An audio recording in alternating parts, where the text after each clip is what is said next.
Oh, look, someone's watching us. What are you doing? Okay, well, since you've got nothing better to do, we're gonna watch a movie we've never seen before and respond to it. Kind of what we do on this show. What are we watching? Bill and Ted's Excellent Adventure. Why? Because neither one of us has ever seen it, and there's a new one coming out.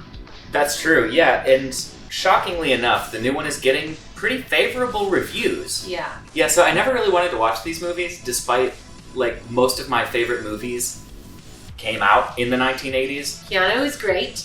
Yes, I assume, like, this seems like kind of a stoner comedy is the vibe that I get. If that's for you, awesome, not my bag. So why are we watching this? 1, quarantine, might as well. 2, there's a new one coming out. 3, Keanu Reeves, we do love him. 4, I think just because we've never done it. So we kind of just want to know what all the hype is about. So, yeah, let's play with the cats, make some dinner, sit down, and watch this movie. Excellent! We watched the movie. We did! General impressions of Bill and Ted's Excellent Adventure. I was expecting something like Animal House, stupid, and it was not. It was charming and wonderful and excellent. I misjudged this movie so hard. I had a blast watching it. It's a ton of fun. It's not at all what I thought it was going to be. To recap the movie, Bill and Ted's Excellent Adventure follows Bill and Ted.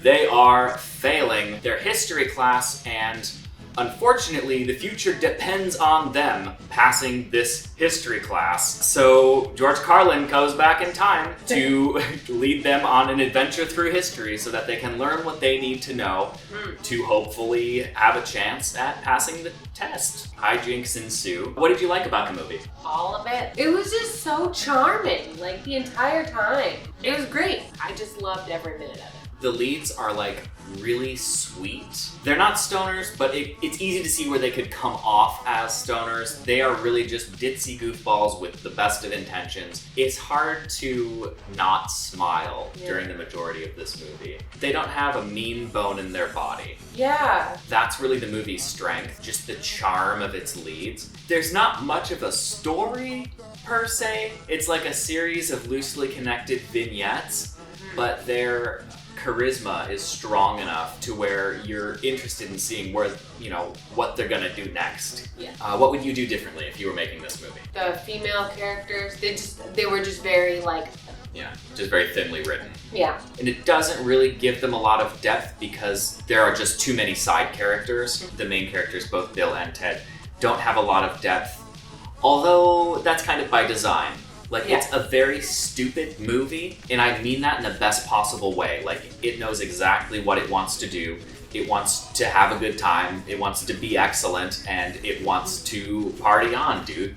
What I would have done differently, near the climax, they realize that if they just remember to do some things in the future, the effects of those actions will help them out in the present, and that's very clever. And they abuse the heck out of it. And then the movie never shows them remembering to do those things. I was hoping for like a really funny, snappy sequence where they were remembering to actually do the things that they took advantage of their future selves doing. Maybe even like an end credits thing, but I was expecting that to lead to some comedic payoff, and it didn't. But like, honestly, I'm reaching here because this movie is just a ton of fun. It was great. Who's the target audience? Teenagers? I feel like it's got a cute message because like the characters do end up trying, especially as a kid, as a teenager, you're learning like, oh, I should give a crap, and that's nice.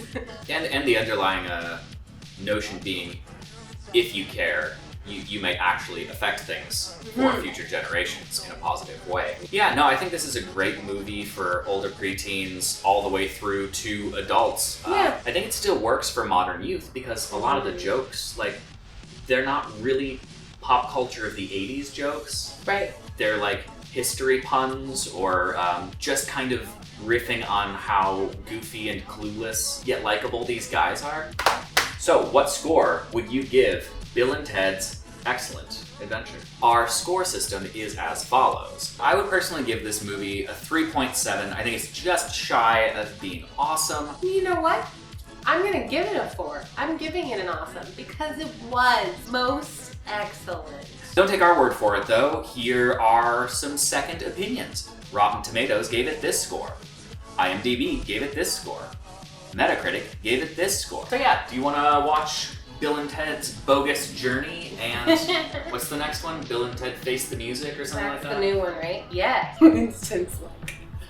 Hey, thanks for watching that video. If you liked what you saw, give us a like. If you didn't, don't. If you want to see some of the episodes we've made in the past, check out the playlist tab on our YouTube channel page. It's also all organized on our website. On that website, use the contact form to sign up for our free electronic monthly magazine. It's packed with behind-the-scenes breakdowns, channel data, polls, and even discounts on our boutique.